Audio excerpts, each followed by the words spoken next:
Hey guys, um, it's kind of been a long time since I've done a strictly YouTube show. It's been quite a while.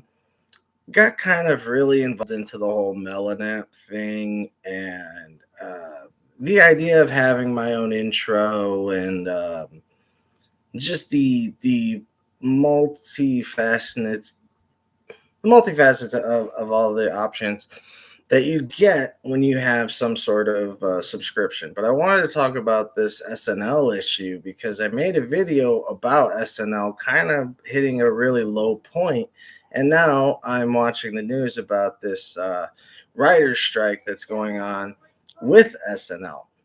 Now, what I find very strange is the timing, of course, the fact that this all happened so quickly. um, it was. I'm not saying that I saw any.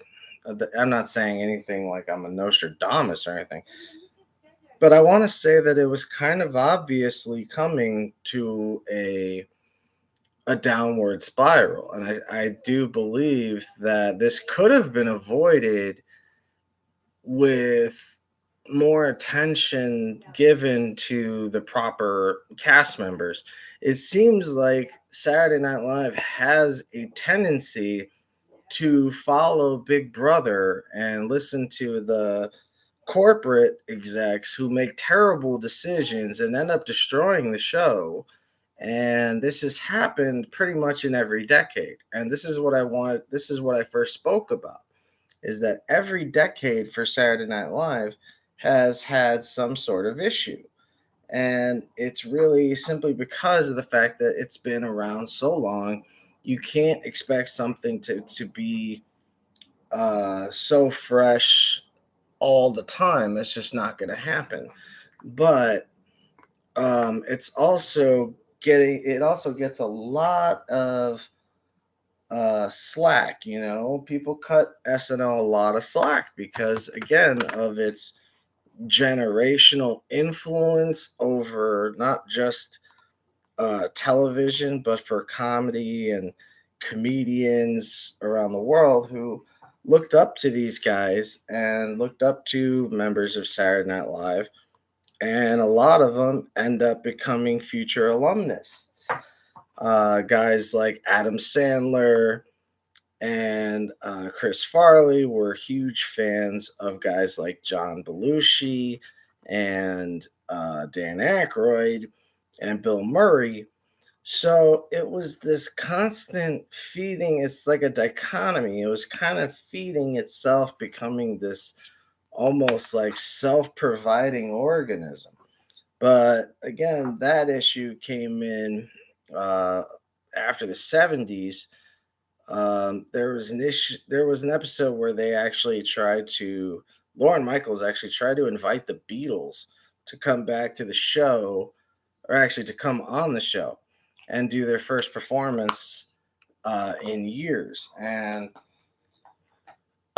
if you know any of the Beatles history, the Beatles actually considered it, and George thought, or Paul thought, it would be kind of a funny thing and a good time. So had it happened, Saturday Night Live would have been known as the show that saved the Beatles. But it didn't happen. And the 70s rolled on. We lost John in the 80s, the turn of the 80s. And then a new breed came along, which had guys like John Belushi was doing movies like, Animal House. And so now you had guys like Eddie Murphy and Joe Piscopo. And this was a really hard time for SNL because of the sheer fact that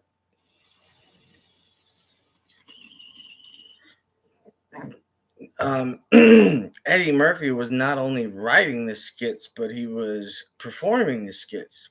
So Eddie Murphy basically put SNL on his back and carried that son of a bitch for years. And then Hollywood recognized him just like they recognized Murray, just like they recognized Aykroyd.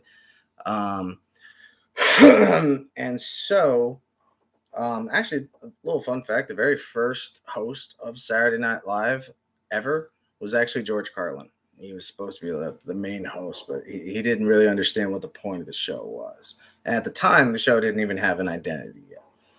So after the 80s, and Eddie Murphy goes off to do Beverly Hills Cop and goes off to a wonderful, amazing movie career, Trading Places being one of my favorite movies of all time. And so the 90s came in, and you started having newer, younger guys like Adam Sandler, David Spade, Kevin Nealon, Tim Meadows. Um, and as this grew to this new, you had Victoria Jackson and, oh, one of the names is slipping through my head. Um, but you have this new cast of younger people that are more Generation X style, and Sandler brought in that grunge kind of style. Farley brought in this hard, rock and roll style, and it was kind of like a rebirth or a second coming of the original cast, because you have Chris Farley instead of John Belushi living the same life, doing the same drugs, doing the same crazy lifestyle, but you also have Adam Sandler, who is, not one to tell his friends what to do. um, but Farley had a place in my hometown of Chicago, and he's not too far from me. He was staying over at the John Hancock, and he used to work there actually, and I've passed by his room that he died in just so I could see it. Um, it was a little thing. I probably could have gotten in a lot of trouble at work, but I worked in the observatory and I wasn't supposed to go near the condominiums that are in there. But I knew which room he was in and what floor, so I just wanted to pass by it and make a little scratch. So if you ever go to that room, I won't say where it is, but if you go to that room and you see that little X there, that's me. um, so after the turn of this cast, and now they're getting rid of Norm Macdonald. They have a skit where they all jump into a Shark Tank, and it was really kind of a meta way of saying this is goodbye for all of us, and it's the last skit we're going to ever be in together. And so everyone jumps in a Shark Tank and dies. And so Farley jumps in, Sandler jumps in, Norm Macdonald jumps in, and it was a total way of saying, yeah, these are the guys they're getting rid of. And it really sucks. Tim Meadows stayed on for years and years, and uh, honestly, Tim Meadows has a style of humor that is unlike anybody, and there is no way you can talk about SNL and not think about Tim Meadows at some point. Because when you have these brilliant people like Phil Hartman, you need the balance with people that characters that only Tim Meadows could play. And he was great at playing these characters. He knew who these characters were from The Ladies' Man, so on and so forth. So that brings us to now. Well, fuck it. We'll keep going. So after that, we had the new generation, which had the Will Ferrell, Sherry O'Terry, Anna Gasteyer, Chris Kattan, and it was still a pop. But again, there was this dull period where nobody was watching, and then once the cast got together again, um, you suddenly had Anna Gasteyer, Sherry O'Terry, Will Ferrell, Chris Kattan, Daryl Hammond, and as these guys go to pull it, to hold the torch, there was already people saying, I liked it better in the 90s. And it's like, dude, it's still the 90s, all right? It's like, oh no, I meant like the early 90s stuff, And I'm like, yeah, but people back then were already saying that they missed the John Belushi era. So, there's always going to be that, back in my day shit. But when it comes to king making, SNL has been a very prominent show to build stars. Um, Again, I've talked about Murray and Aykroyd, Murphy, Farrell, and some of the biggest names in comedy and in film are all Saturday Night Live, and it seemed like they all started. Even like Tina Fey, Amy Poehler.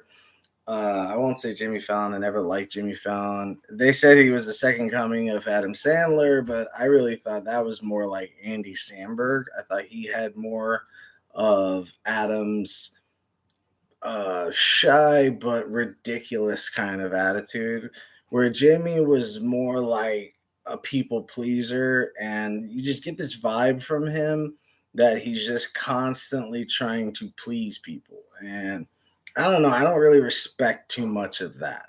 I like people that are themselves no matter what the temperature, no matter what the atmosphere.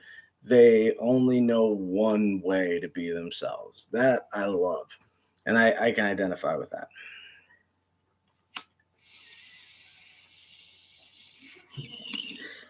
So the latest issue being the Pete Davidson issue, talking about how he's going to be hosting Saturday Night Live. Now, after I mentioned the Will Ferrell age, and then came the Kristen Wiig and like Kenan Thompson, and just a lot of people I didn't really get. And I have no problem with like Michael Shea, but the other guy, that Colin guy, he's fucking awful. I don't know where his jokes are supposed to be. Like, I don't know where his punchlines land. And honestly, I've never heard so many people like in the audience confused on whether they should laugh or not. And when Norm Macdonald made you do that, it was because you didn't know if you should be offended or laugh. And with him, it's more like, wait, did I miss the punchline, or are you building up towards it? Honestly, it's kind of like an Anthony Jeselnik, but at least Anthony Jeselnik gets to the point eventually, and it's hilarious. Anthony Jeselnik is like a reverse Stephen Wright. So when you have Stephen Wright doing one-liners and Mitch Hedberg doing these kind of two-liners, you have Jeselnik, who basically takes that idea but stretches it out to a full-on story that will come back and reveal itself, kind of like Cosby used to do. Cosby was always a great storyteller when it came down to comedy. I'm just talking comedy here, folks. We're not getting into personal shit. And again, you have those weak actors. And a perfect example of that to me is Chris Kattan. He gets Corky Romano, and he blows it. He gets Night at the Roxbury. That movie flopped. I didn't even think that movie was funny. I thought Superstar was funnier. And Farrell was great in that. And I would still want to learn how to do the fax machine. It's a great dance. So with Pete Davidson hosting, I think this week, everyone is freaking out because of this supposed writer's strike. Now, I never see the point in writer's strikes. How the hell do you not have the money to pay your writers, but you have the money to pay these talentless assholes to read their words? That has never made sense to me.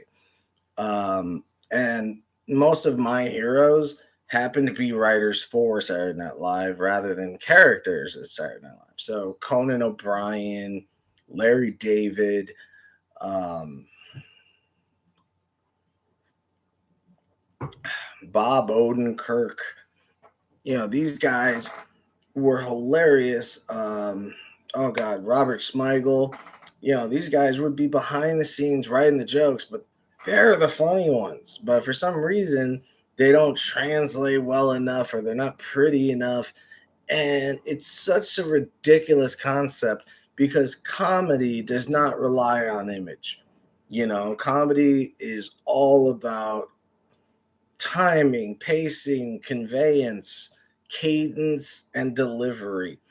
And in none of that do you need a beautiful person. Actually, comedy tends to be funnier when people look normal.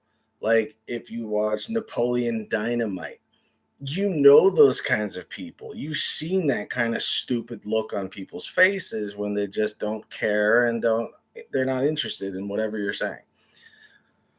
The guy that does Napoleon Dynamite, Nacho Libre, he's dead on with this. He captures that realism of how real people fucking look, and it makes comedy funnier.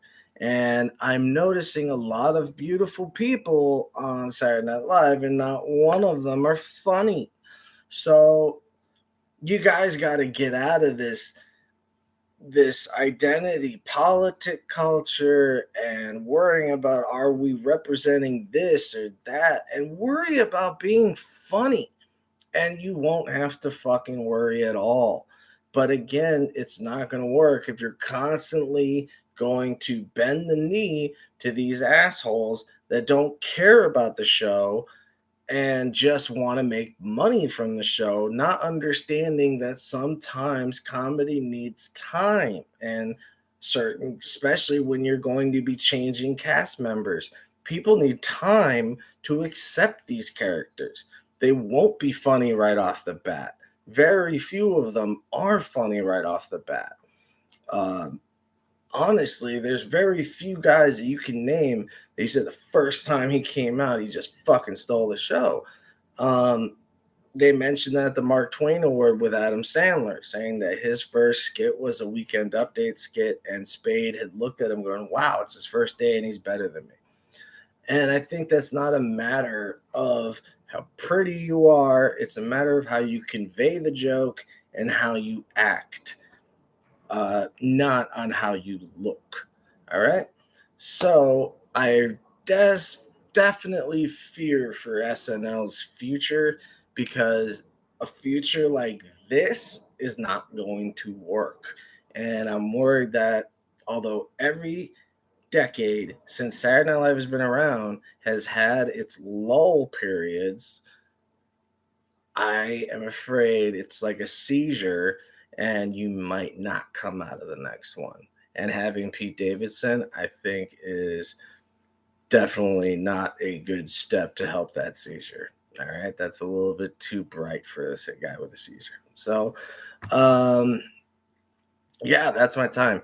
I really hope somebody watches this and understands what I mean by it. I'm not disparaging the cast of SNL. I'm just saying that you are only as good as the writers you have. And if you have no writers, you have nothing. Okay? Stay safe, stay free, stay peaceful, and I'll catch you on the other side. Most of all, stay cheesy. Love you guys.